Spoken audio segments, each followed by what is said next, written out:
Hi, this is Ned Siegfried from Siegfried and Jensen.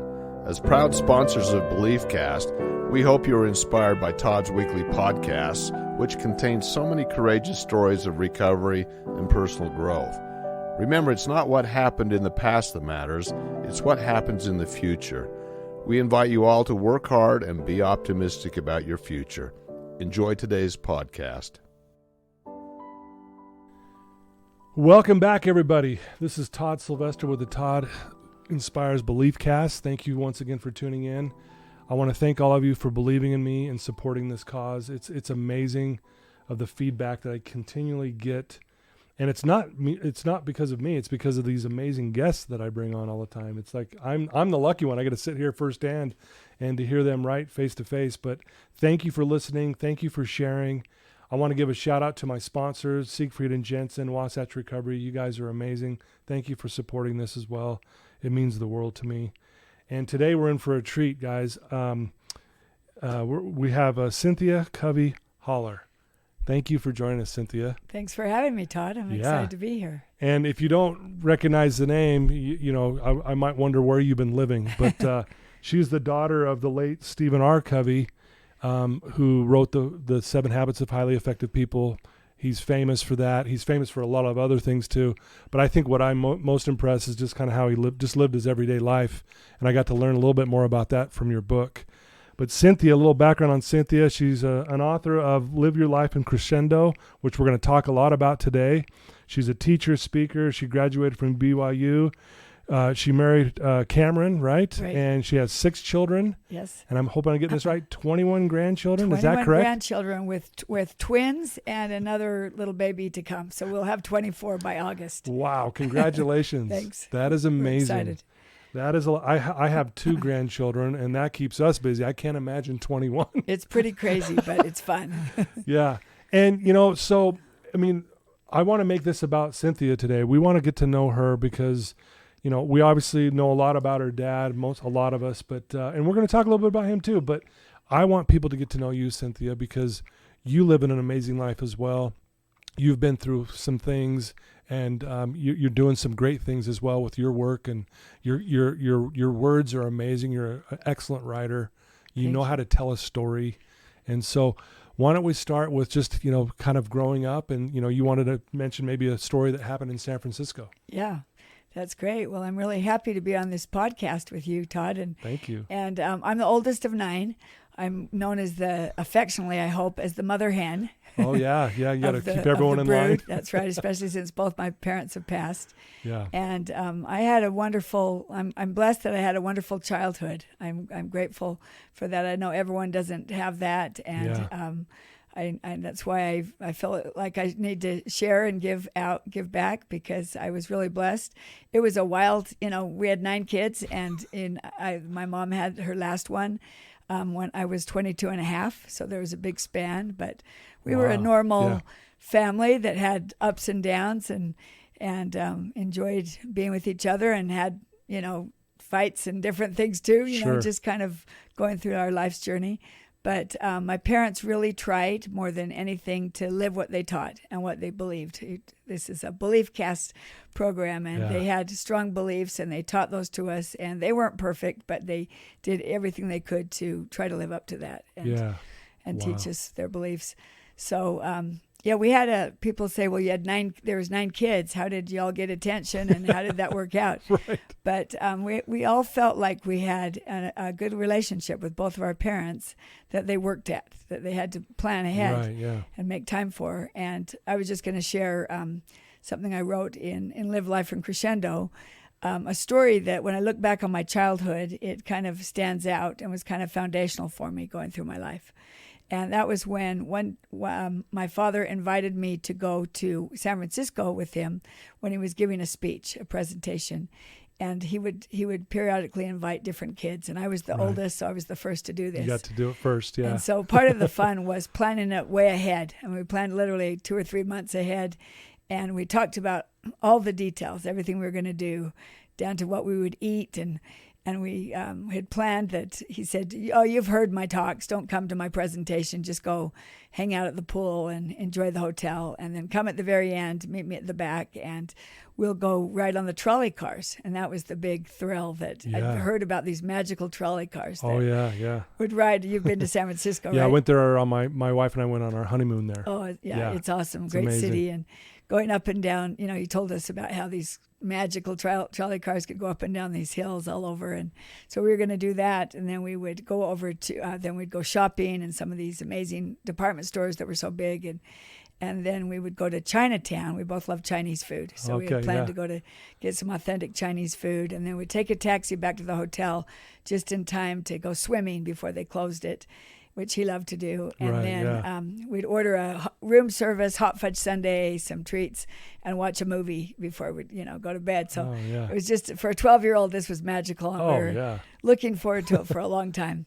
So everything was going according to plan. I was in the back of the room waiting for my father to come back and get me. When he all of a sudden ran into an old friend from college. This is one of his good friends that he hadn't seen for years, but I'd heard stories about him, and I knew that they were close and really loved him. And so they embraced and talked, and the man said, I'd love to take you out tonight. We'd go down on the wharf and have seafood, and my wife will be coming. It'll be so fun. I knew you were coming to this convention, so that's why I showed up today. And my dad said, "Oh, I'm here with my daughter." And he looked back at me and said, "Oh yeah, I'm sure she could join us. That'd be fine." And I rolled my eyes and thought, "Oh my gosh, I'm 12 years old. I don't want to spend the night with old people I don't know." And I hated seafood at that point. He said we wanted Chinese food, and so I just thought I could see my trolley car going down the hill without me, and so I was pretty disappointed. But I heard my dad say, "Oh, that sounds," he seemed so happy to see him. And he said, "That sounds really fun, Bob. I'd love to do that with you, but not tonight. Cynthia and I have a special date planned. Don't we, honey?" And he gave me a wink and grabbed my hand, and we were out the door. I could see that trolley car again and in my mind's eye, and I was kind of choked up about it and said, "Well, but Dad, that's your good friend. You really like him. Wouldn't you rather hang out with him tonight than me?" And he said, "Are you kidding? You'd rather have Chinese food. Anyway, wouldn't you? I wouldn't miss this date with you for anything. Right. Let's go. Wow. Catch that trolley car." Yeah. And so just a small encounter, a little experience that was, was significant to me. As I look back on my childhood, it just taught me a lot about his beliefs and values, the importance of keeping your word, trust, priorities, how relationships are very important, and that you'll do what you say you'll do. And I just felt valued and loved. And so that was kind of a foundational story for me that continued, looking back, it stands out to me in my childhood. Well, yeah, that's a beautiful story. And, it's part of your book, like you mentioned. It's kind of like you guys talk about the small things are really the big things. Right. And that might seem like a small thing, but for a 12-year-old, that was the world to you. Yeah, it was. Like, you're like, man, I do matter. Right? I actually matter. Yeah. That he would put that off to be with me. Right. Yeah, little things like that. How were you, you probably get this a lot, like, oh, you guys probably lived these perfect principles and you guys were perfect. And you already mentioned we were a normal family, like normal things. How were you as a child? Were you a confident person? Were you outgoing? Did you know you were good at writing back then? Just give us a little background on that. I think I was a normal child that I had to build my confidence and come into my own a little bit. My parents were really good at instilling confidence and self-worth in us by and I write about this in the book. Their leadership model was leadership is communicating another's worth and potential so clearly that you come to see it in yourself. And so we felt like they could see greatness in us and brought it out. And when we didn't see it in ourselves, and you usually don't as a kid, you're not secure and you wonder what you're good at. And, they believed in exploring, do a lot of things, see what you like, see what you're good at. And, would build our self-esteem through trial and error and finding something we're good at and taking lessons or getting involved like people do. But, I remember when I was 8 years old, we had lived in Ireland for 3 years. My dad was in a leadership position over there. came back from Ireland, and I spoke with an Irish accent. I kind of spoke like this, like a wee Irish gal I did, a wee lass, and they couldn't understand me. They couldn't, and so I was talking like that in school, and I didn't know any American games. And I was just out of it. I hadn't been in the culture in America, and so that was hard for me coming back, and I was behind in school. The education system here is a lot better, so I wasn't doing very well in reading and math and English, and so that was a point where I felt like they sustained me, helped me through that. They put me in speech therapy. Yeah, the school did, right, so I could get rid of me wee Irish accent. It did, but. Anyway, we all had ups and downs, but I felt like, my parents' big theory in raising us was, it's a phase. This too shall pass. Don't overreact to what's happening to a rebellious child or to somebody that has some habits that aren't good. Just it's a phase, and this too shall pass. Just keep affirming them and don't overreact. Wow. Beautiful advice, right? Yeah. I tried it with my kids, and I feel like that's important to do. Yeah. One of the, just a curious question I think that I'm always wondering is, your dad being who your dad is, did you guys this might sound funny. Did you guys have to live those 7 principles? And granted, I know he was really big on practicing what he preached, and so it probably happened more naturally versus, okay, we're doing this principle today, or right. Was it like that, or how was that? No, I was. It wasn't until I was. Let's see, he wrote it in '89. And so I graduated from high school in '75. So I was. I was out of the house in college and married. Okay. Got married in '80, and so. But he developed this material for 10 to 15 years. So he would talk about it. It wasn't more like we've got to do this. It was kind of like, let me explain. Like, for example, one is be proactive. He's probably the most proactive person I've ever known. You could never tell him it's not going to happen or it won't work. So he called it resourcefulness and initiative. He called it R&I. Okay. And we used to hate that as kids because you'd come home from school and say, right. Dad, I hate my math teacher. He's awful. I'm flunking. I'm not doing good. And he'd say, use your R&I, make it happen. We're like, well, no, Dad, he really is bad. He's a bad teacher. Use your R&I. And that meant go to the principal, talk to the teacher, get a tutor, get help after school, transfer for another class. You're responsible for your education. Yeah, you do it. And you can't blame your teacher if he's bad. That could be the case. But because of that, take that information and use your R&I and make it happen. And so as kids, like you said, we couldn't blame other people.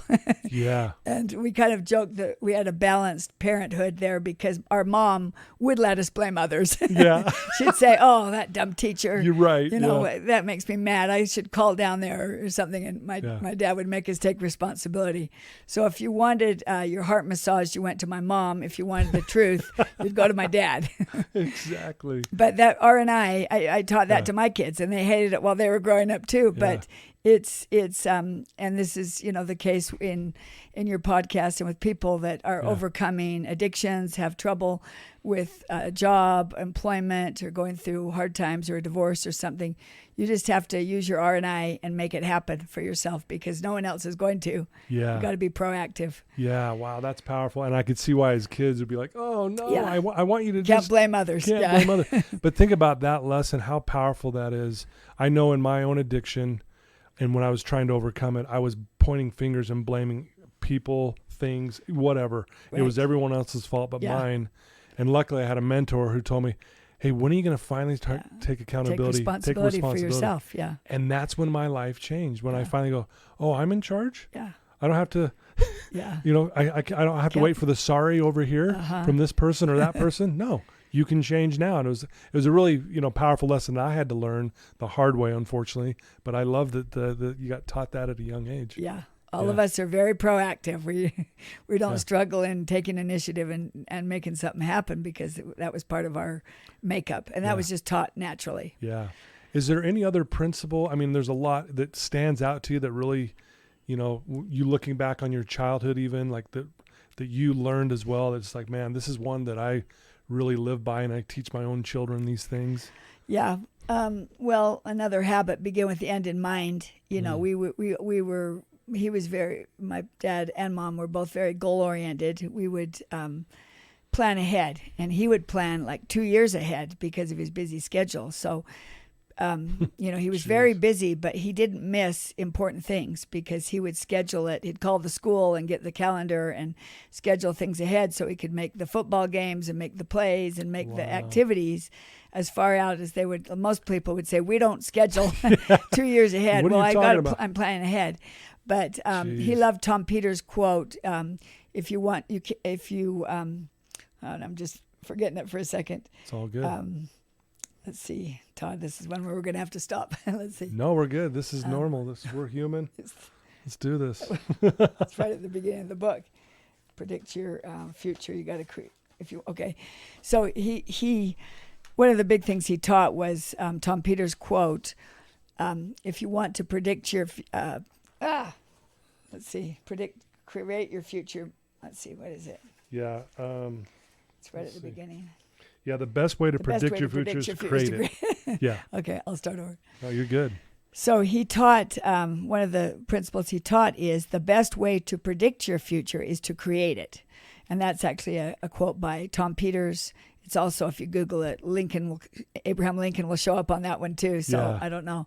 But that just meant that kind of the same idea that you are in charge of your future, that you're the one that if you want to predict how you will end up, you've got to create it before it happens. Yeah. And sometimes he'd get people to think about, at your funeral, what eulogy do you want people to be saying about you? What do you want said?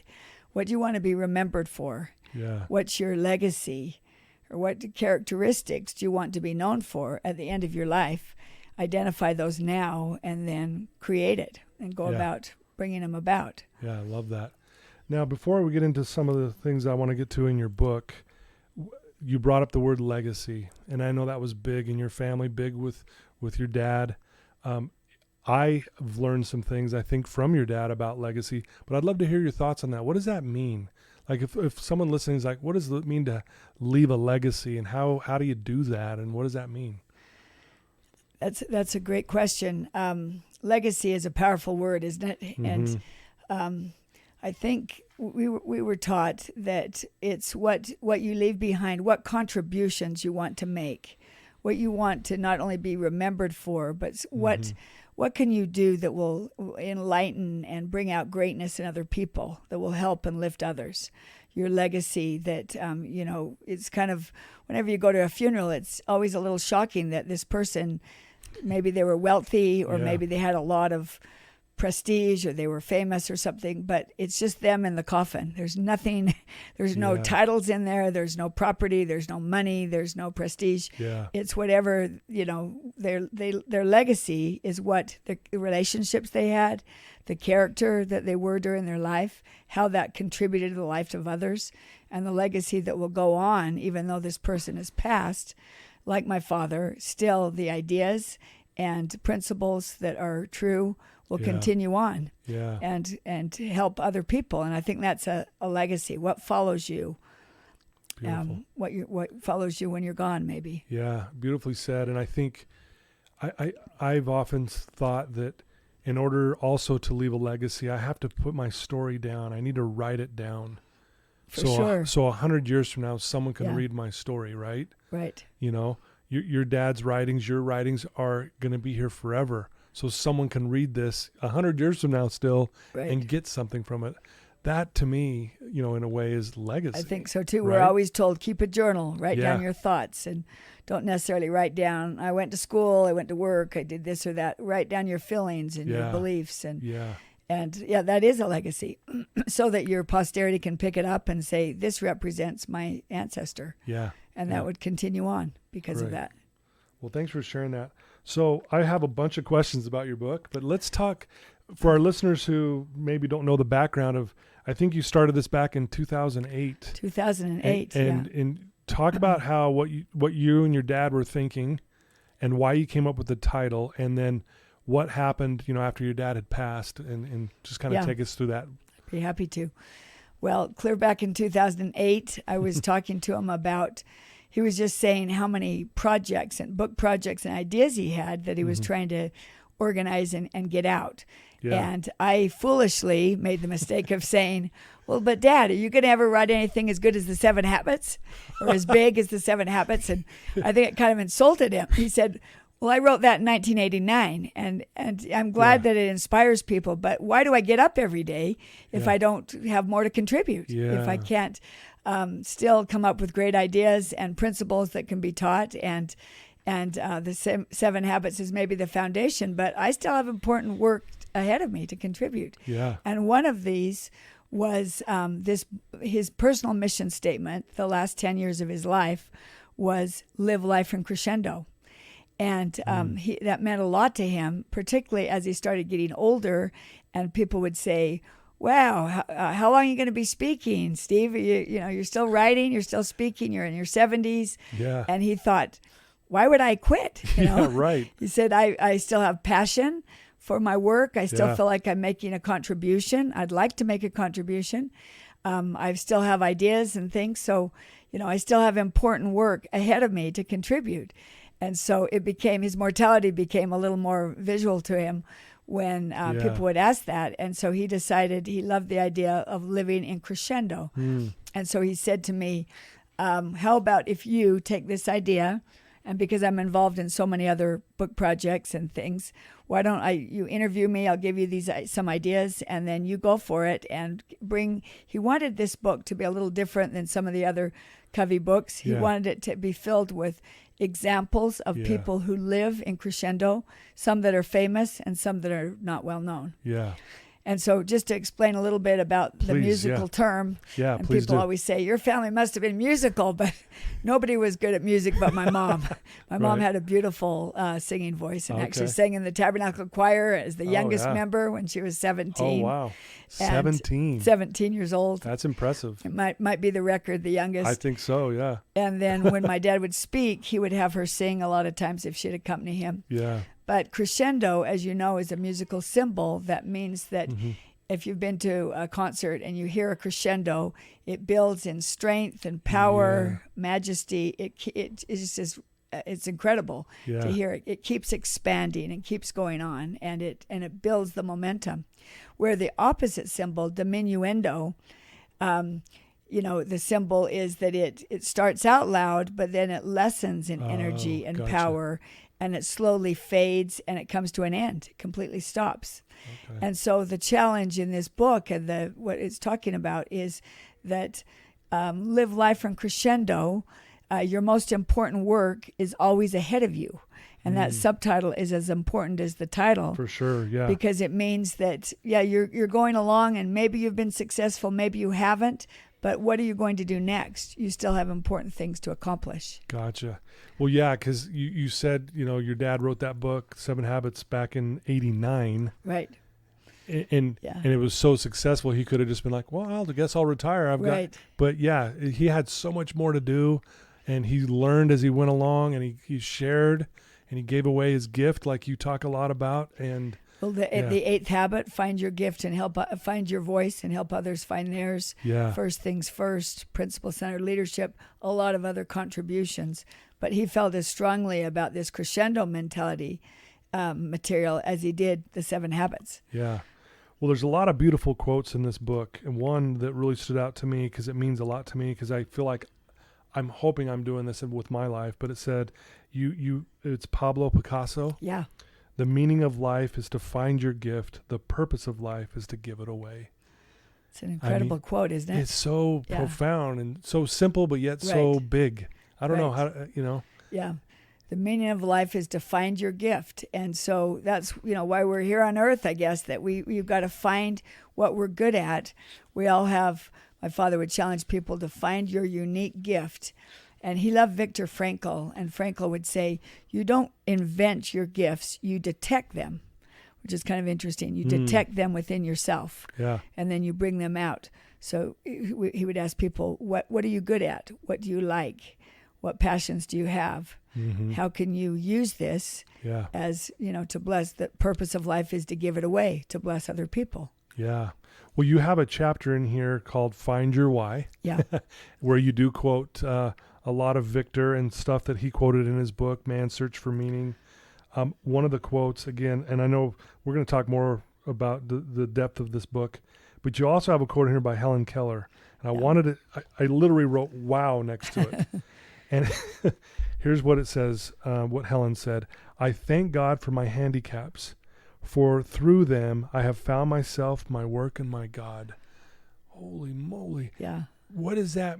I mean, I want to hear your thoughts on that and why you added that to the book. And then maybe tell us more about how do we find our why or detect them, as you were just mentioning that Victor was talking about. Right. Well, think of Helen Keller. Nobody would even know her. She wouldn't make any impact if she wasn't born deaf and blind and had all those problems.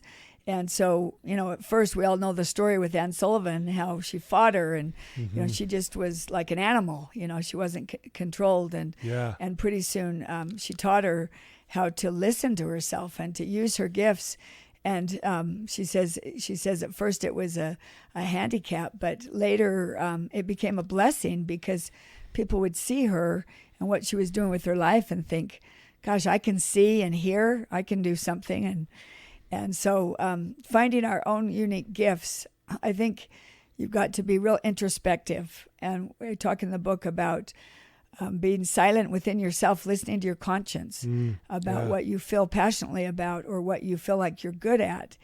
And people always think, well, I'm just average. I'm ordinary. I don't have any special talents. But you have more than you think you do. Yeah. Roosevelt said, do what you can with what you have where you are. And, everybody has a unique purpose or a mission to fulfill that only you can do. Yeah. My father's grandfather, Stephen L. Richards, taught that life is a mission and not a career, which I think was very significant to my dad. Yeah. That your life, a job and a career may end at some point, but your life's mission continues on. Yeah. So what are you about? What do you value?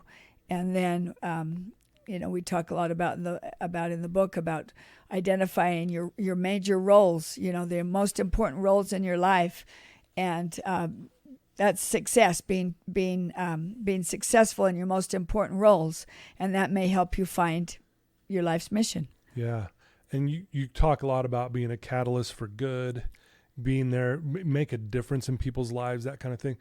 Do you think that that's really all of our purpose? In the grand scheme of things, do you think that's really all our purpose is to give back and to be good and to be a catalyst for good? I think that's one of the main things that would develop a legacy that you would leave. Mm-hmm. But just to enjoy your life here, to bring out your own talents, to be able to, most people's most important relationships are within their family. And on people, my dad did a lot of research in deathbed literature, and he said nobody on their deathbed wished they spent more time at the office. Who do they talk about at the end? They talk about their relationships, their loved ones, mostly their family or their friends that meant so much to them, or lack of them, or the regret that they didn't have that.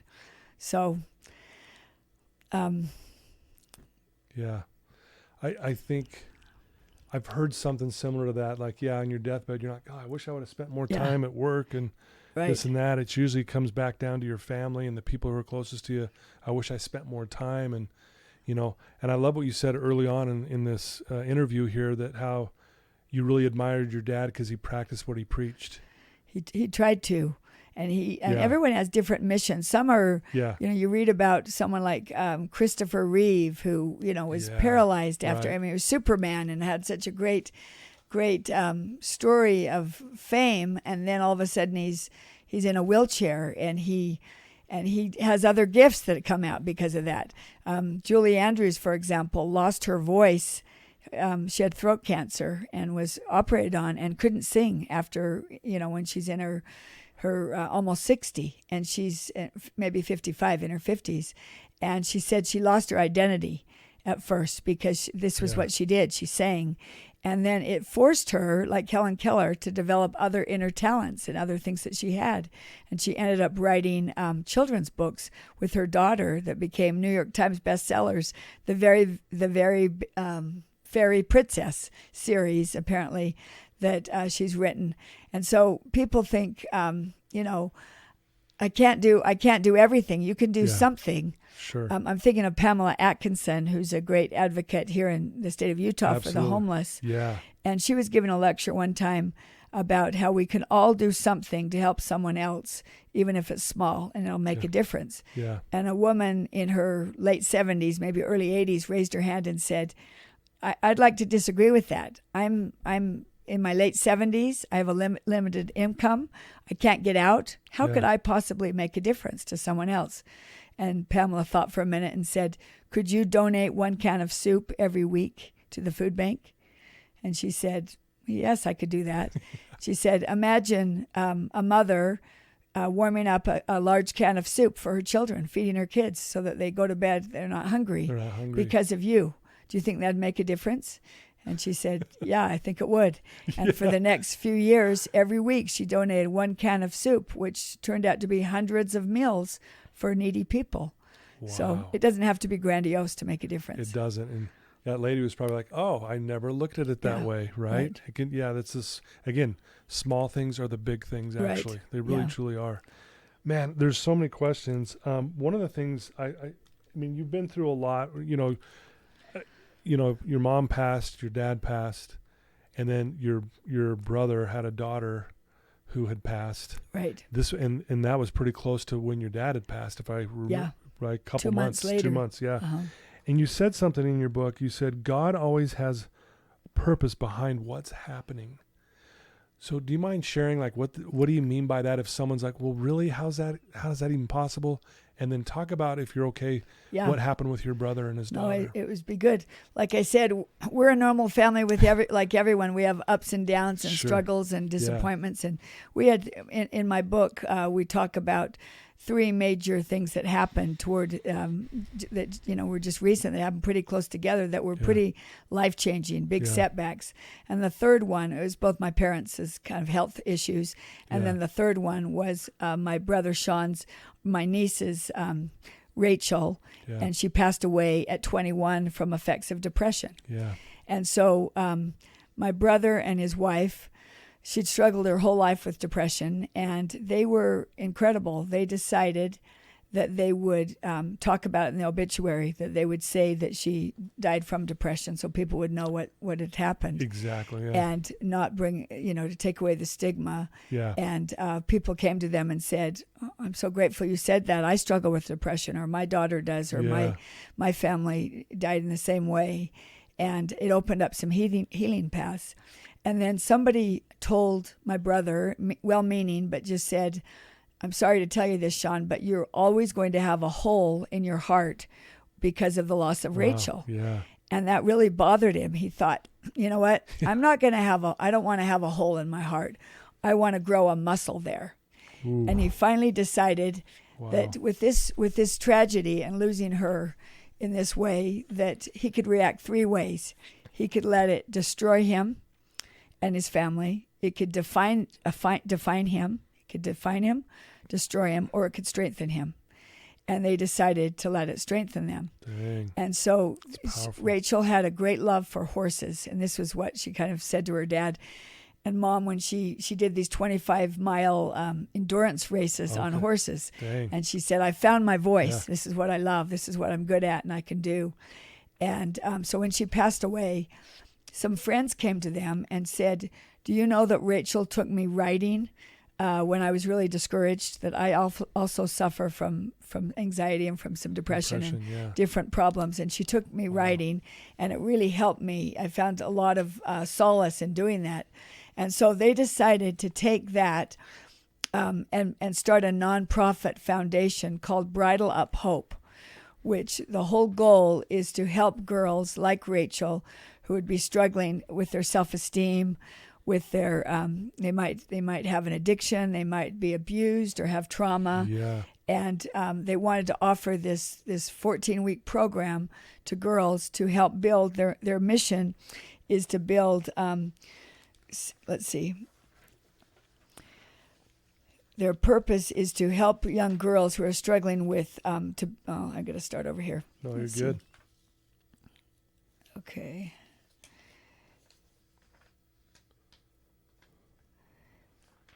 their mission, and so the mission of Bridle Up Hope is to inspire hope, confidence, and resilience in young women through equestrian training.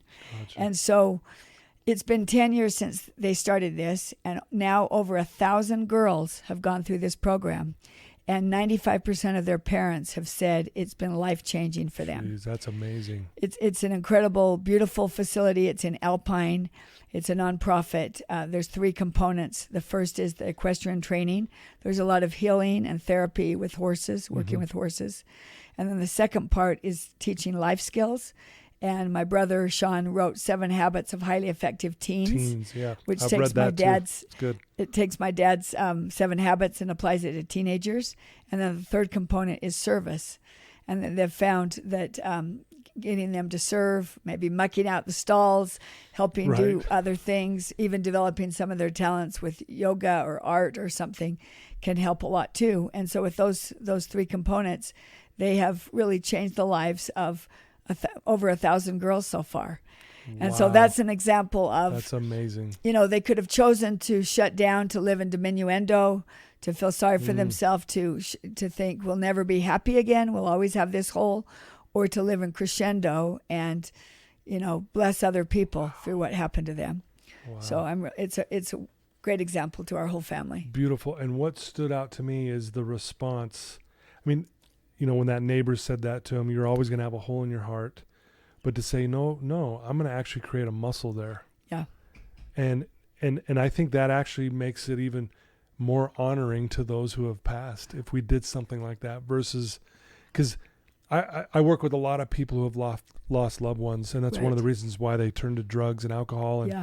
And I'll always ask, if that person was sitting in here in the room with you right now, would they want you to be happy or sad? And without fail, they always say, well, they'd want me to be happy. And I'm like, then let's work on giving them what they want. Right. Because I think that's what she would want, is for this to move forward and have the family be strengthened, like you mentioned, instead of it defining them or living, shutting them down and living just in despair and depression kind of thing. Right. Wow. You can feel a great spirit there. You can feel Rachel there, and I'm sure she's happy with this. And what a difference.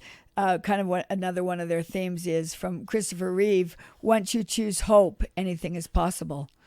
And so I think that's just opens up so many different success stories for girls that have been struggling, and it's been a wonderful thing for our family. Man, thank you for sharing that. I know it's a sensitive topic, but thank you for sharing that with us. We're happy to. We want people to, if they need help for girls, especially to come there. No, I love that.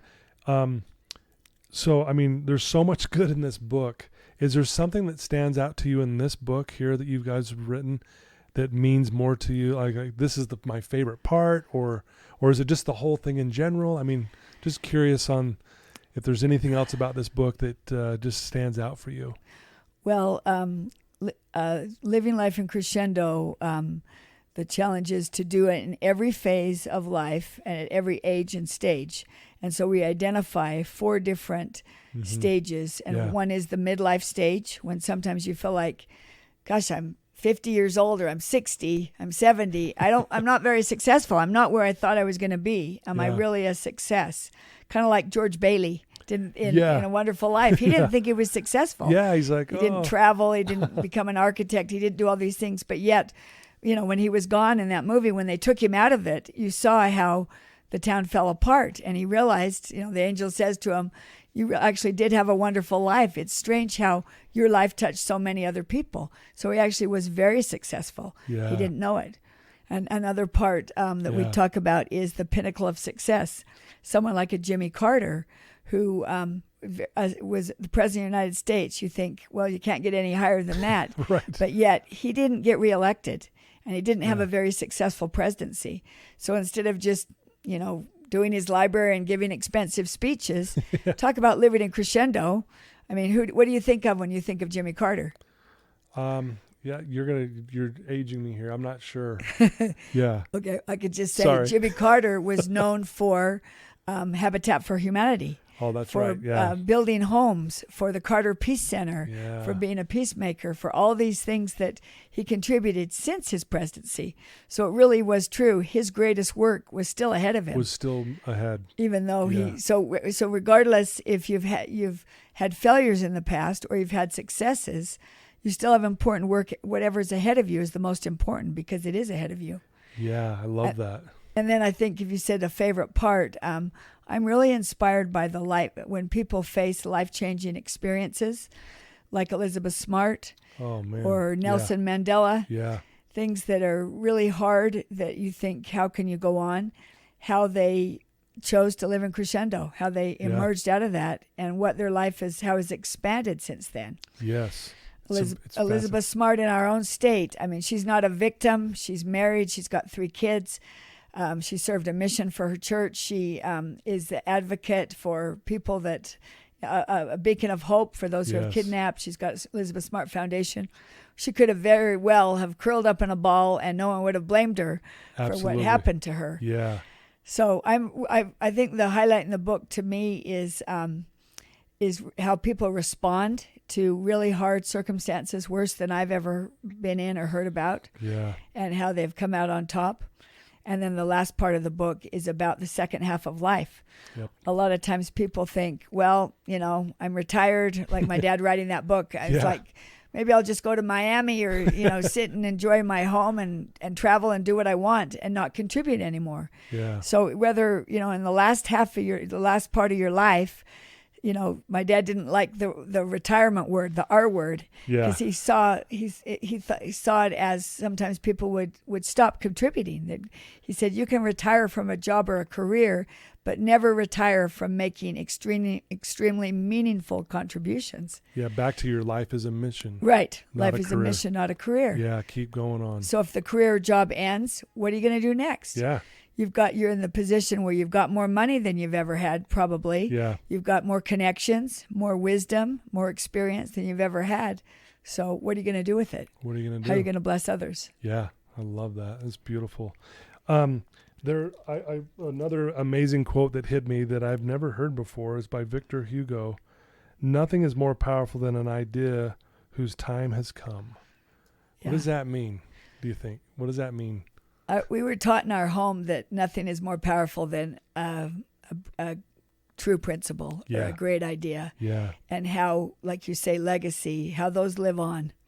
I mean, when we could name a lot of different people and know what they stood for because of, they had great ideas that were true and they were timeless and universal. Yeah. And so I think that the time is now. This is I feel like I was trying to get this book out. It took 10 years. Oh, I forgot to talk about how my father and I worked together on this book. Yes.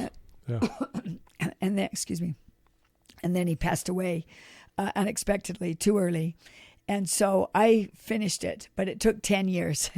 I could hear my dad's voice in my head, just like, come on, finish the sucker, get it done. You've taken too long. But I was frustrated that it was taking so long, but I was involved in so many other things. But the time is now, there's nothing more powerful than an idea whose time has come. Right. We've just gone through the pandemic. There's a lot of hard things in our life right now that are, everything is being broadcast. You can hear bad news every night. And I think we've got to believe there's so much good still we can do, so many contributions that we can still make. And so I think this crescendo mentality idea, I think the time is right to bring it out now. Beautifully said. That's powerful. Another thing that I read in the book, I think your dad was younger, I think maybe in his 20s, and he was asked, what do you want to do with your life by someone? And he said, I want to unleash human potential. Yeah.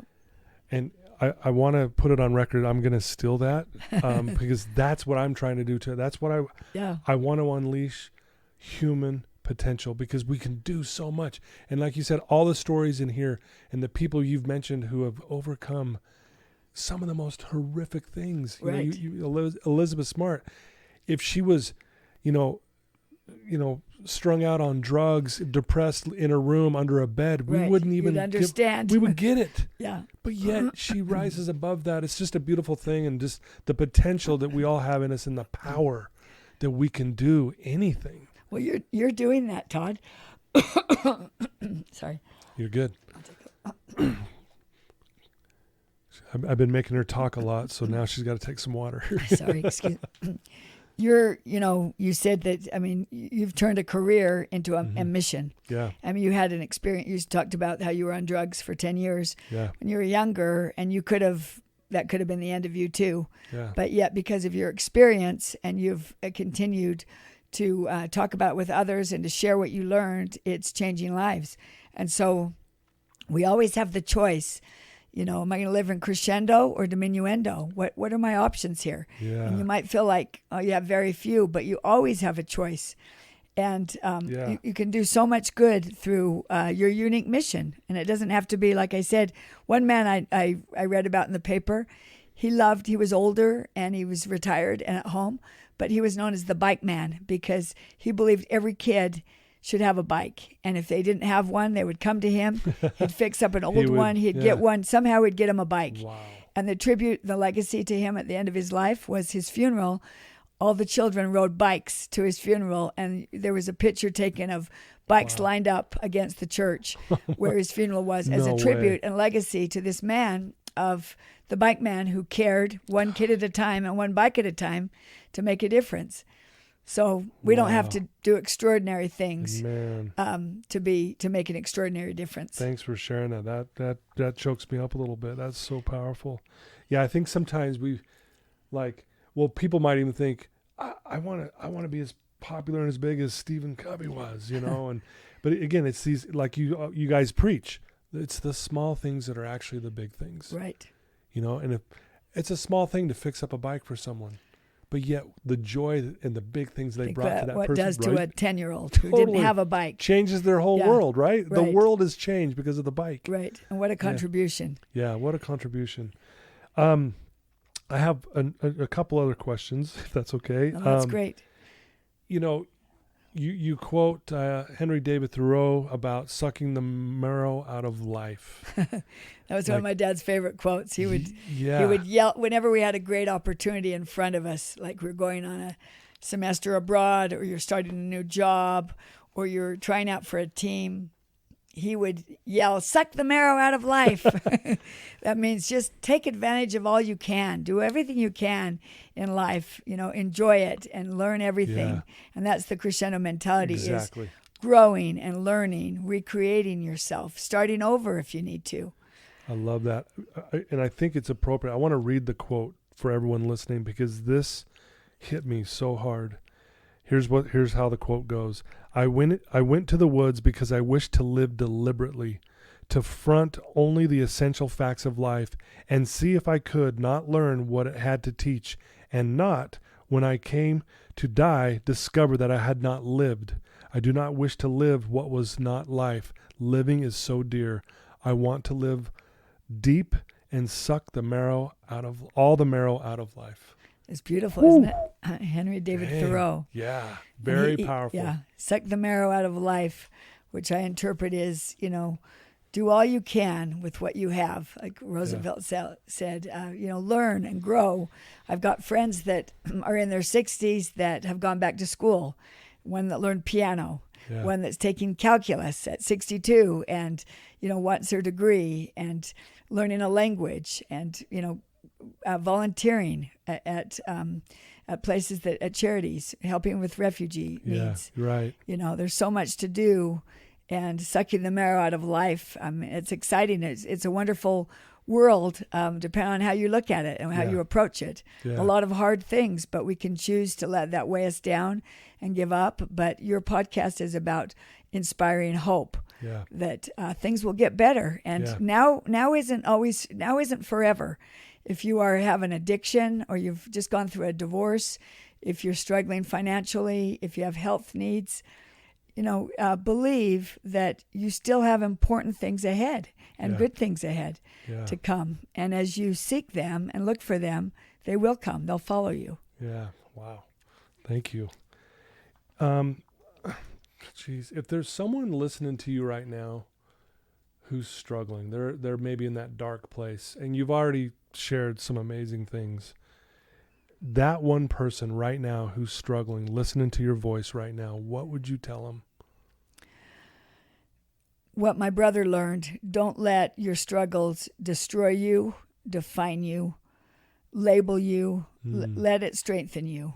And that's the hardest choice. The third one is by far the hardest choice. It's easy to let it destroy you or define you, and to be labeled like, he's on drugs. His life isn't, he hasn't done anything. He's giving up. He's, that's just in his temperament. That's how he is. Don't let a label define your life. Yeah. My father was big on transition people that, if there's alcoholism in your family, and, all my aunts and uncles were abused alcohol. Well, let it stop with you. You be the transition person to stop that negative habit from going to the next generation.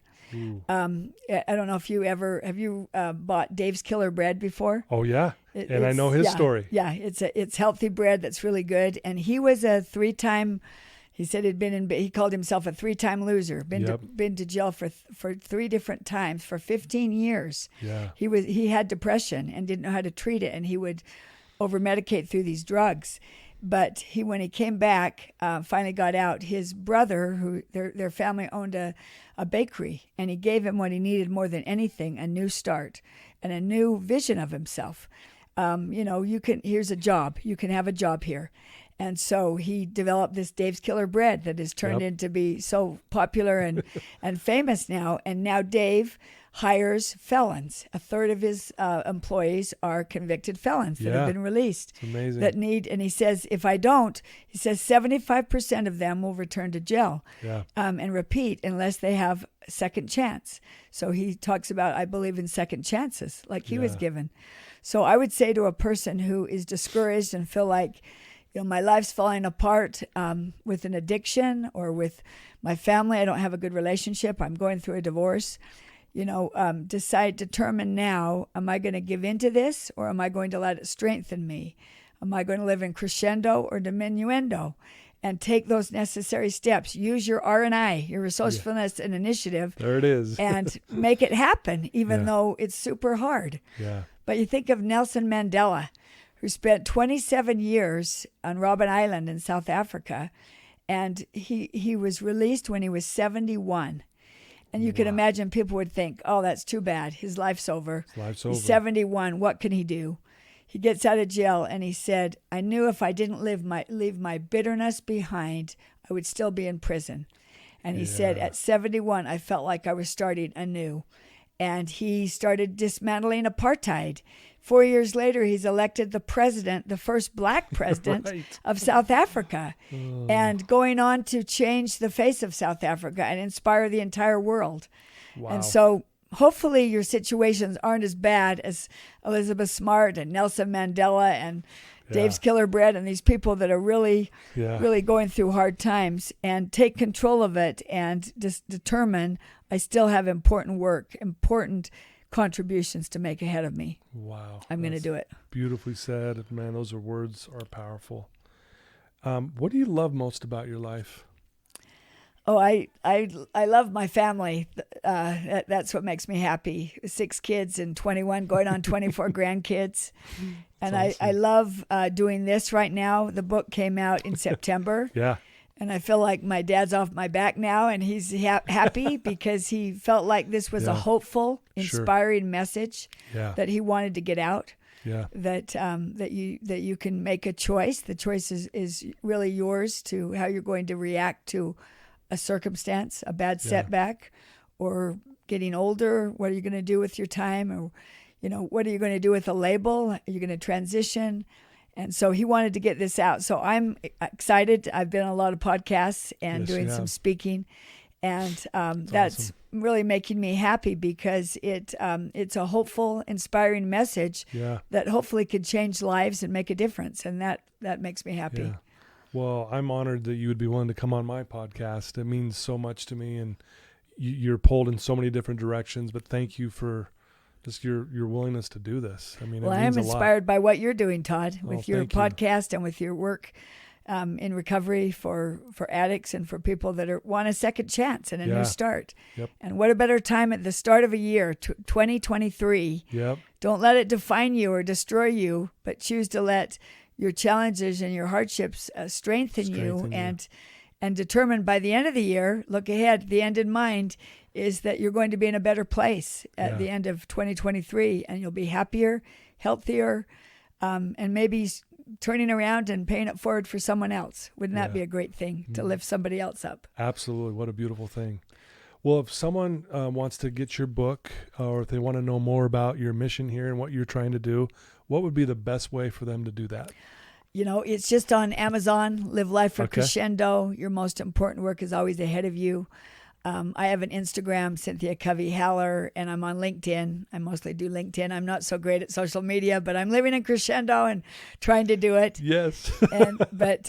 One last message I just thought of that was important to my dad is the message that life is about contribution, not accumulation. And, society teaches us the opposite. It's what you have, it's who you are, it's your prestige, your houses and cars and your possessions. But those matter very little. At the end, they don't matter at all.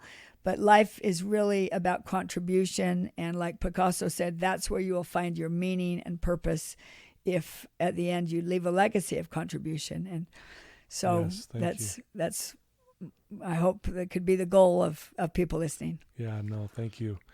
Before we wrap up, any final words, any final thoughts? Is that something we didn't touch on or anything? I've talked to everyone's head off, I'm sure. But I've just the challenge to live I'd like to leave you with the challenge to live the crescendo mentality. Yeah.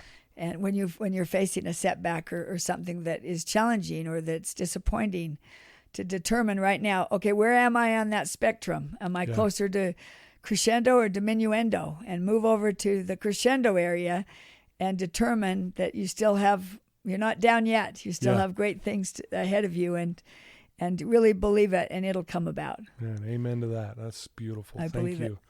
Well, we'll put all of these links to your book and to be able to get this in our show notes and all that, so everyone will easily get to that. And so I challenge everyone to take your challenge and live your life in that way. And it's never too late. Age is just a number, right? It doesn't have to, our age doesn't have to define us, right? That's right. It's going to strengthen me. I'm going to be 10 times better because of it. So I love that. This has been such a pleasure. Thank you, Cynthia, for being on here. It's beautiful. Oh, it's been wonderful. If anyone's interested in Bridle Up Hope, I am speaking on the subject, Live Life in Crescendo, next Tuesday, January 31st. And it's a chance to see this beautiful, hopeful place. And you could also learn little bit more. I'll put the link to that foundation as well in the show notes as well, so people could look at it, share it, donate to it if they need, that'd be whatever awesome. they want to do to give back for that. So it's an inspiring foundation. So thank you for the opportunity to share about it. Well, guys, like I said, we were in for a treat today, and it did not disappoint. Cynthia Covey Haller, thank you so much for your life and for living a legacy and also honoring your dad's legacy.